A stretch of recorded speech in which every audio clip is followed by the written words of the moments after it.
Howdy everyone, Poacher here with an Age of Magic video, and in today's video we're jumping into a generic tier list. These heroes are being evaluated for their presence in the current game at end game level. Just because you're using some heroes successfully mid game does not mean that's going to serve you well end game. You need to accept that. We also, from the previous tier list, which was done almost a year ago, a lot has changed, and there is a lot of nostalgia and a lot of love for the older heroes, but we got to face facts. We got to face them. They are not useful. They are rarely useful these days. The game has changed significantly. We've been introduced to 3, 4, maybe 5 factions since the old video, so yeah, got to keep that in mind. So I also plan to do some tier lists in the near future specific to game content. For example, different seasons of Cradle of Chaos, event raids, so you know what to work on. But the game is changing at a rate faster than we've ever seen. So we need to be aware that, yeah, things are just not how they used to be. So let's start with Lemon and Herb. These are the bottom of the bottom. You're using these heroes very, very sparingly, okay? You have your Idril and Egnor. Yes, there may be one event raid you can use these heroes in, and you may use them, but that is probably the only place. Akrashat and Kashat. Now, with the newest factions coming out and their insane abilities to deal with buffs and deal with percent damage reduction, the Ra Arachne have fallen from grace, and these two have felt that more than anyone else. And unfortunately, they've been chucked in Lemon and Herb. You have Roland, no need to explain it. Grok and Cobalt Spear for the OG players.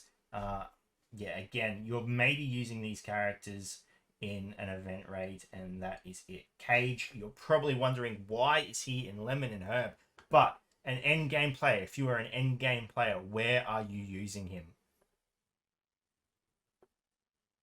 Tanita, Gassa, Ambra. Again, same thing. Where are you using him? Ambra may be in one of the event rates, the one with the line straight up the middle. I forget which one it is. That has the 7 knives and the Sandarial. You could potentially use him at the very beginning. Absolutely. But are you? Are you? Rogar, we're tying him in down here with Aratar. Now, Aratar and Rogar are one of those heroes where you're not getting much use out of them, but you do need them. You do need to get them to a decent level because they are the required heroes for the gold and silver token event. And those are extremely valuable resources. So you will find yourself investing in these heroes, but that is the only reason you will be. Infernus, Eraser, Hound, Pig Boy, Softy. You can use Softy. You don't if you've got Stealthy. Sabretooth, unfortunately, I mean, I wish he was somewhere else, but not. A Tiles, Spear, Charizard, Silvermoon, Arrogant Axe Thrower. Some people argue that Arrogant Axe Thrower is better in the Fire Gates than Arrogant Shadow. I disagree, and it's my tier list, so it goes to say that I get the final vote. But if you disagree, that's fine. You go ahead and use your Arrogant Axe Thrower instead of your Arrogant Shadow. Completely up to you. Steris and Argon. I'm from a faction that was for many months the highest of the high. These two just did not perform at the level of their brothers and sisters. So they've always been very, very rarely used, unfortunately. So that is Lemon and Herb. I mean, these heroes are being used in the most niche of ways, and that is it. Moving into Mild. Now, again, you're already seeing some heroes here that you're like, why? Why are they in here? But, like I said, the game is not what it was, okay? Let's start at the bottom. Maglin, Colonel, Sandariel, Tiliana, Gloriana.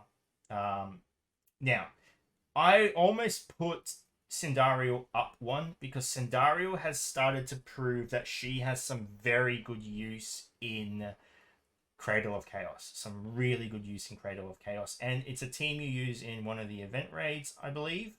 But overall, that's their use. Cradle of Chaos and event raids. And it's just Sandariel. Though Tiliana's still a really good hero. These are still good heroes. worth putting a little bit of effort into. You will eventually need them. Again, they're just, compared to what is out today, they've just been put down. Wilhelm, I think, is probably the lowest performer of the Renegades. Again, not a hero you're never going to see used. There are cases where he's used. It's just, again, very sparingly. And if you're a free-to-play player and you need to manage your resources, he's probably not one you're going to focus over other heroes. So I'm doing Event Raid at the same time. So yeah. Okay, now we've got the bugs. Irizit down here. Again, there are so many teams being released these days that counter what makes Irizit strong. And that is damage reduction, his percent damage reduction. And that is what made him, that's what made the team, and that's what made him useful as a universal hero. But it's been nerfed. She's not getting as much use. So again, the faction's just been knocked down. Again, you're probably going to get some use out of her, but just not what it used to be like 3-4 months ago. Vulcan, good hero, but with the Knights, I mean, again, she's a very niche hero. Some teams you're versing in an arena and some Cradle of Chaos nodes, you're going to be using her. Again, if you're a free-to-play player, probably not one of the heroes you're going to be trying to use your scarce resources in. Now, these kobolds are here because they, again, are useful in some Cradle of Chaos. So not completely going to be protecting your account in the hero selection. You're going to be using these heroes. Then you've got the goblins. I think their primary use now is in the event raid at the beginning, very beginning. You don't need to get them to an exceedingly high level or star rarity or equipment rarity. They will do just fine at your basic, maybe gear 10, 11, probably 11. 5 arcane stars, you'll get some good use out of them, but they are useful in an event raid. You've got your high elves here.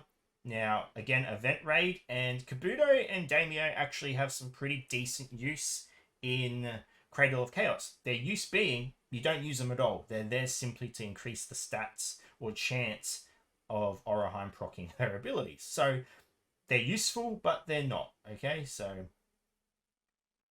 yeah. As a Cradle of Chaos player, I put a little bit of effort into them because I really needed them to get good scores.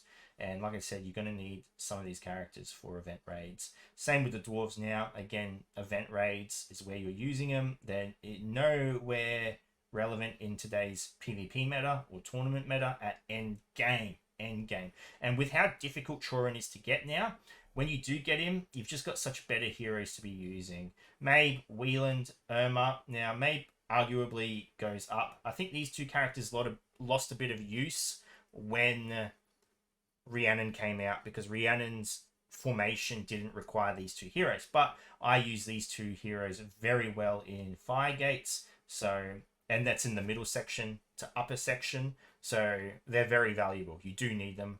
Gatekeeper, part of the Firestorm squad, and with the Awakening now, he is a little bit more useful as well.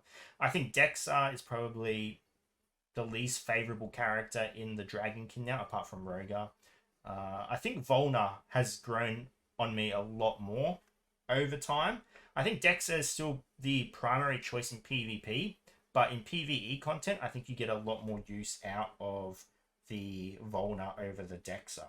But Dexar does have really good synergy with Katar, and that shouldn't be overlooked. Seven Knives, still a really good universal hero, just his use compared to what's out now has diminished. The Barbarians in whole, again, event raid team. Arrogant Undead, again, event raid stuff.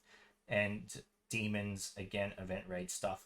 Abaddon, however, really, really useful in Cradle of Chaos with your Morrigan teams. So keep that in mind. Succubus, I think I am starting to see some use of her now in Firestorm squads now that the Awakening has coming out. But again, keep this one on the back burner. Still needs to be properly tested. I've just seen a few cases where there's been use. Now, this is where people are going to start getting a little salty, but you've got to understand the Dark Elves, the Archons, their time in the meta, PvP-wise, it's no more. It's no more. Mid-game, yeah, you're still going to see some of these teams, but late game, they're just nowhere to be seen, unfortunately. I am in the highest arena bracket and tournament bracket, not arena bracket, tournament bracket. But you look at the top arena teams in, you know, the more progressive arena brackets. These are just not teams you're seeing in the top 10, top 20. You're just not. Then you've got Mordrake. Again, not a bad hero, just compared to the other orcs. He doesn't see as much use as the others. Not a bad hero, though. He has some really good synergy with the mark, the black mark they put up. So, yeah, don't overlook him. He's not a horrible hero, just not used as much. Moving into hot. Now, these heroes you're starting to use in some decent areas of the game. You've got Diana. I think out of all the witches, she's probably the least used. However, with Awakening, again, I think people are starting to find a little bit more use in her, far more than they did before Awakening. So keep an eye out for that. It'll be interesting to see those teams. The witches are a very complicated faction in how they work, so it's still being tested. You've got Balthazar, Mordred, and Crowley. Now, Balthazar, again, really good for Cradle of Chaos and Firestorm Squad. Crowley, really good for Cradle of Chaos, Firestorm Squad, and Renegade Squad. Mordred. Now, you're probably like, why is he down here? He should be up in Spicy. To be honest, I mean, again, the Renegades they're still really, really good. The primary Renegade team is really, really good, but compared to what is being released now, Knights of the Council, Cloud Wanderers, what's the other faction? I mean, even witches with a Awakening, and the Vans now. Every faction that's coming out is pushing these guys down a little bit. So I think Mordred as a leader, as a Renegade team leader, is just not being used as prominently as he was through that section of the game where they were the kings. Agree or disagree, that's just how I feel. Like I said, in tournament, I'm seeing a lot more Knights and Cloud Wanderer teams, or combination of the both, than I am Renegades. Assassins, even Assassins are more prominent than the Renegades at the moment. Then you've got the Orcs. Now, the Orcs have received their Awakening, partly, and it has boosted their strength, but we've already seen it, we've witnessed it, that even though Thaynarg has received some really good Awakening, he is very weak to AoE attacks, and a lot of these teams at the top do really good AoE. So he's not at the top, but he's decent. And he is used a lot in... Where is Thaynarg? There he is. He is used a lot in Cradle of Chaos. A lot of these heroes are used in Cradle of Chaos. This is a good team in terms of just getting the nodes done if you're not going for points. Thaynarg really good for points, and Chrome really good for points as well. But overall, it's just a good team to get you through the majority of content in the game. We've got Kobolok. Now, you're probably like, you're joking. He shouldn't be up here. Kobolok is a surprisingly good hero. Out of all the old heroes, Kobolok is probably one of the best old heroes in the game.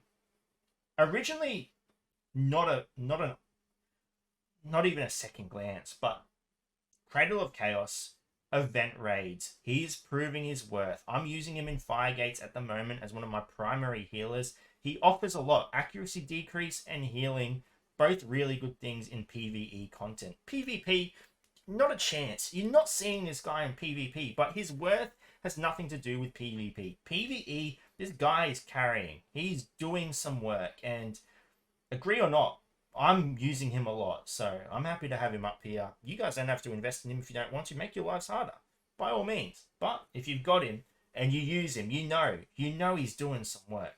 Honestly, leave a comment below. Kobolok, if you're using him, let me know. Oroheim, same deal. She's out of the league of the other high elves. She's extremely good in Cradle of Chaos. Her downfall is just she's so RNG dependent. Her use is what she offers with her double proc on her third ability, and it can do some serious damage in Cradle of Chaos and in event rate, but it's so RNG based. But when it does proc, it pays off a lot. Trevorard, Mirrodin, Cathbad, and and Rhiannon, she's up a bit further. But these guys, again, with the Rhiannon leader, they're a great team. Just overall, do some really good work in a lot of content. They're not going for major points in Cradle of Chaos, but if you've got the team, they can easily auto a lot of the higher level nodes and missions. So then we got Volna, Karana, Dracona, Qatar. Like I said, these guys not so prominent in the meta anymore, but if you've got these characters at a decent level, they're going to help you a lot in Cradle of Chaos. Again, not going for points, but they're going to help you. And they are extremely good in one of the event raids as well. Same with Royna. Again, not really PvP based, but he's got his use still.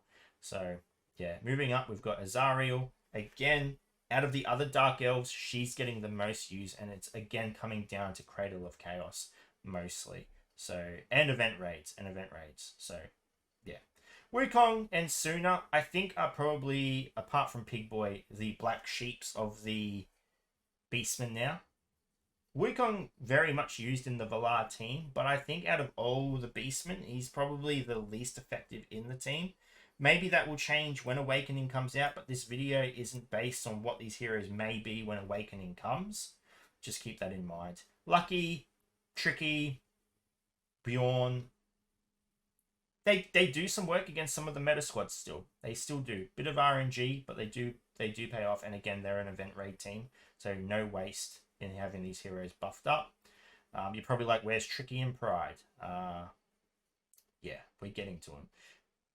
Danae. Danae is probably one of the most useful utility heroes in Cradle of Chaos. She makes every Abaddon Morrigan Lion Go team extremely powerful with her counterattack and her ability to boost stats. It clears it. She's a point winner. You use her for points.